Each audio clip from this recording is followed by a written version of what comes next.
Kain tayo. Kain tayo ng hapunan. Pansit at tinapay at kape.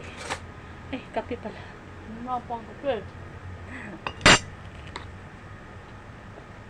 Kain.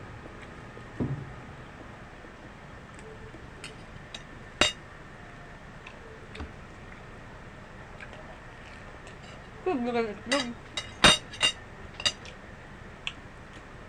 Ayoko eh. Gusto ko papakin lang.